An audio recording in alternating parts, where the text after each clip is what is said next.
Watch Out for That Tree by Caddy Carrington. Missy was absolutely my best friend in the whole world.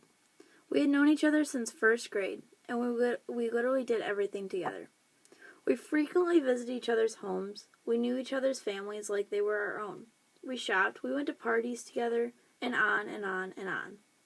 The interesting thing about our relationship, however, was the fact that the older we got, the more our values seemed to differ. We still enjoyed a lot of the same things, but I was a bit more settled while Missy seemed to enjoy pursuing the world of pretense. She loved being associated with popular people and things, and although she was basically a good person, she had no problem with forcing things to go her way.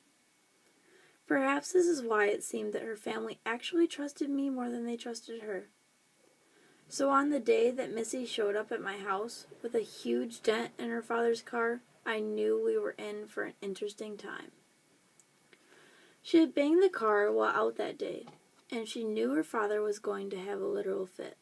So she stopped by my house in order to concoct a story that would lessen her father's rage.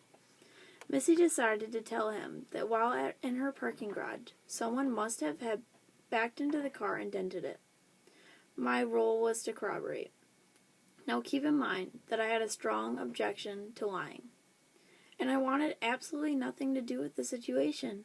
I loved her parents just like my own, and I did not want to be a party of this fallacy that Missy was creating.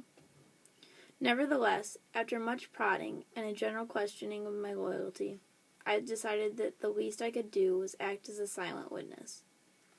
That way, I wasn't actually lying, I just wasn't divulging the full truth.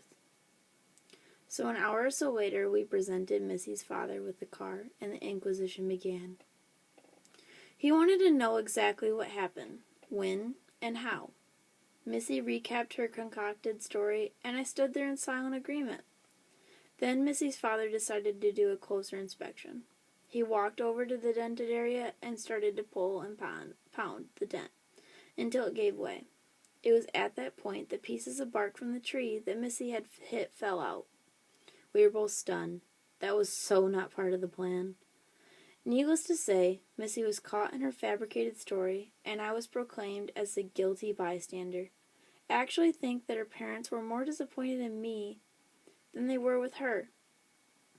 As a matter of fact, I'm not sure if they ever fully trusted me again. It was at that time that I realized how incredibly fragile trust actually is.